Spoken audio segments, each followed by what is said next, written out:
Bonjour tout le monde, bienvenue dans cette nouvelle vidéo. Ce matin, je voudrais qu'on s'entretienne par rapport à la problématique des passeports en Guinée.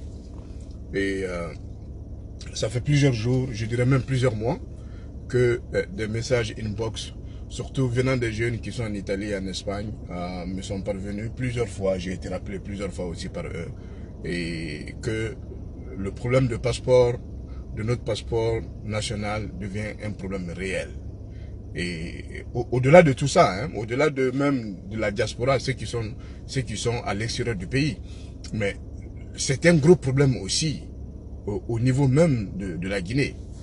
Donc tout ça pour vous dire que nous avons un sérieux problème dans ce pays. Normalement, un gouvernement est là pour résoudre des problèmes. Le gouvernement, il est là pour résoudre des problèmes. C'est ça, ils sont élus, la population a des problèmes, il faut qu'ils trouvent des solutions. C'est ça la vocation d'un gouvernement, normalement, dans un état normal.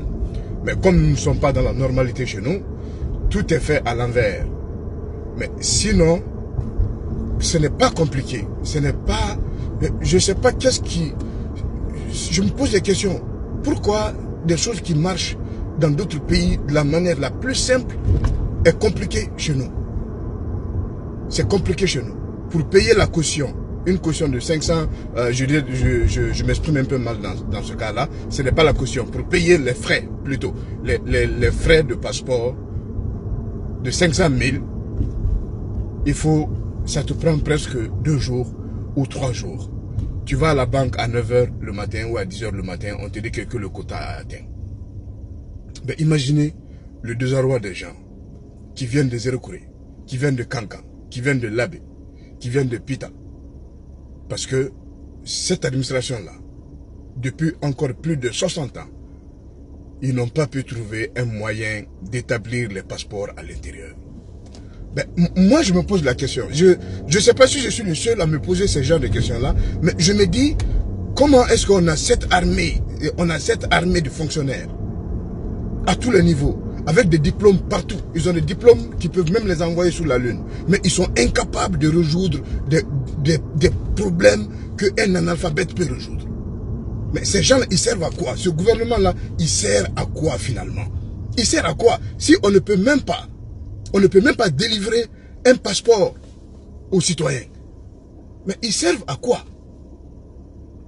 Ils servent à quoi? Je me pose la question. Des gens qui se lèvent tous les matins et qui vont au bureau, qui ont un salaire pour ça, et qui voient cette souffrance-là. Cette souffrance, les gens viennent de partout. Et pour payer juste les frais de passeport, ça te prend 2 ou 3 jours pour payer les frais de passeport. Et quand tu vas encore sous ce hangar maudit, là, ce maudit hangar au niveau du ministère, c'est encore des raquettes, c'est-à-dire c'est comme un marché, tout est mélangé. C'est incompréhensible pour un État. Et puis le passeport, au-delà de tout, non seulement c'est un droit pour les citoyens, mais au-delà de tout, il n'est pas gratuit. Il n'est pas gratuit, on paye pour le passeport. On paye pour le passeport. Mais comment tu peux payer pour quelque chose et ne pas avoir... Tu n'as pas de service. Tu n'as aucun service. Là, je n'ai même pas encore touché le volet de la diaspora. Au niveau de la diaspora, c'est une catastrophe. Mais normalement, l'État doit s'enrichir au niveau de l'émission de ces passeports-là. Mais je ne sais pas. Je ne sais pas comment on ne peut pas en 2019, on ne peut pas établir un passeport à Labé. On ne peut pas établir un passeport à Kankan. On ne peut pas établir un passeport à Zérokouré. Oui, qu'on ne puisse pas le faire dans toutes les sous-préfectures, ok. Mais dans les grandes villes, dans les grands centres au moins, que pour ne pas qu'un Guinéen puisse se lever, parcourir 1000 km pour un passeport. Quand tu viens de Zérokouré, c'est presque 1000 km et puis tu mets ta vie en jeu. Tu mets ta vie en jeu avec les routes que vous connaissez pour un passeport. Le ministre est là. Ils sont tous là. Tous les fonctionnaires du ministère de la Sécurité sont là.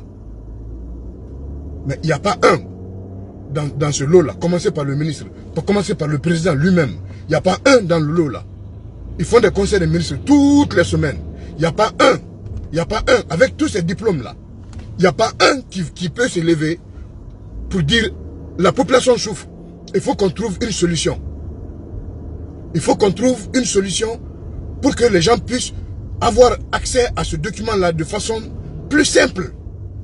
Plus simple. Mais c'est de la folie. C'est fou. Mais ces gens-là, ils servent à quoi? Ils servent à quoi? On les paye pourquoi? On les paye pourquoi? S'ils ne peuvent pas résoudre même le problème le plus minime, ils ne peuvent pas le résoudre.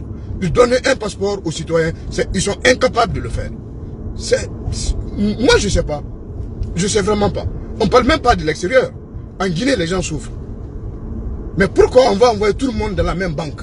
Pourquoi on ne peut pas trouver, avec l'époque que nous vivons maintenant, on peut trouver des moyens de paiement. On peut trouver des moyens de paiement plus simples, tels que Orange Money, tels que autres moyens de paiement plus simples. Pourquoi on ne peut pas trouver ça? Pourquoi on ne peut pas trouver ça? Je me pose la question, moi. Je me pose la question, ça me dépasse. Ça me dépasse tout simplement. Au niveau de la diaspora, c'est une catastrophe. Il y a des étudiants qui ne peuvent pas aller à l'école à cause de ce passeport-là. Il y a des jeunes qui sont maintenus dans des centres, ils n'ont pas de passeport. Il y a d'autres qui ont des projets de voyage, ils ne peuvent pas voyager parce qu'ils n'ont pas de passeport. Mais ceux qui sont à Conakry n'ont pas le passeport. C'est pas ceux qui sont à Paris ou à New York ou à Montréal ou à Dubaï qui vont en avoir. C'est pas plus compliqué. C'est pas compliqué ça. On peut créer cette logistique-là, elle est facile. Elle est facile de la mettre en place. Elle est facile de la mettre en place. Mais si vous ne pouvez pas me demander, on va vous aider. On va vous aider, mais il faut trouver des solutions pour la population. On ne peut pas laisser ça comme ça. Ça peut pas. Mais personne ne viendra résoudre ça. Ce n'est pas les Américains qui vont résoudre notre problème d'émission de passeport. Ce n'est pas les Français. Mais c'est les Guinéens qui doivent résoudre ce problème-là. C'est les Guinéens, c'est nous qui devons résoudre ce problème-là. Surtout eux, surtout vous, le gouvernement. C'est vous qui prenez un salaire. C'est à vous qu'on a confié ce pays. Maintenant, là. C'est vous qui devez résoudre ce problème. Juste des simples passeports, on ne peut pas le trouver. Mais je sais pas. Moi, ça me dépasse. Sincèrement, souvent, ça me dépasse. Ça me dépasse, sincèrement. Il n'y a pas un dans ce lot-là.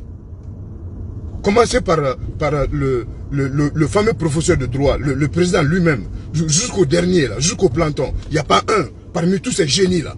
Parmi tous ces génies, il n'y a pas un seul génie qui nous a trouvé une solution. Comment émettre efficacement les passeports pour soulager les populations, pour ne pas que les gens aillent perdre du temps dans ce hangar maudit là, sous la chaleur, en train d'attendre avec des escrocs, pour payer presque le triple pour avoir le même passeport.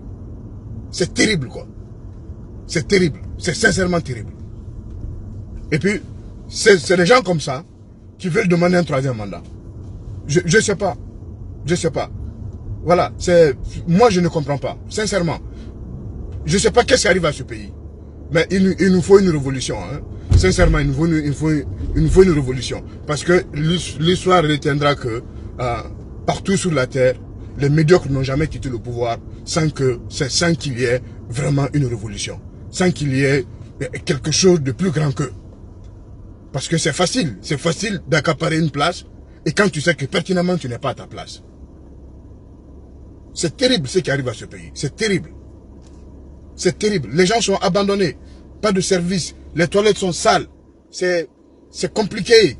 Tu peux pas si tu fais une crise cardiaque à 1h ou même à 10h le matin, ta mort est garantie.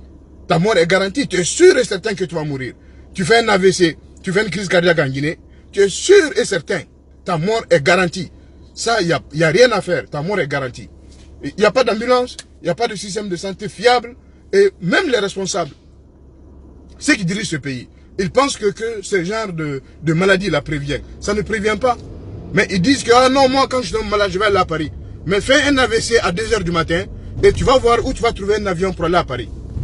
Tu vas voir où tu vas trouver un avion quand ta vie est liée à 15 minutes ou à 20 minutes maximum. Tu verras où tu vas trouver un avion pour parcourir 6000 km pour aller te soigner à Paris. Mais c'est dingue, c'est fou, c'est malade. C'est malade. Il faut vraiment ne pas s'aimer soi-même pour refuser d'équiper son pays de la manière la plus convenable. Voilà. Sur ce, je vais arrêter ça comme ça. Ma température commence à monter. Ça m'énerve, tous ces trucs-là. Sincèrement. Ben, que Dieu bénisse notre pays, que Dieu bénisse l'ensemble des Guinéens. Et à la prochaine.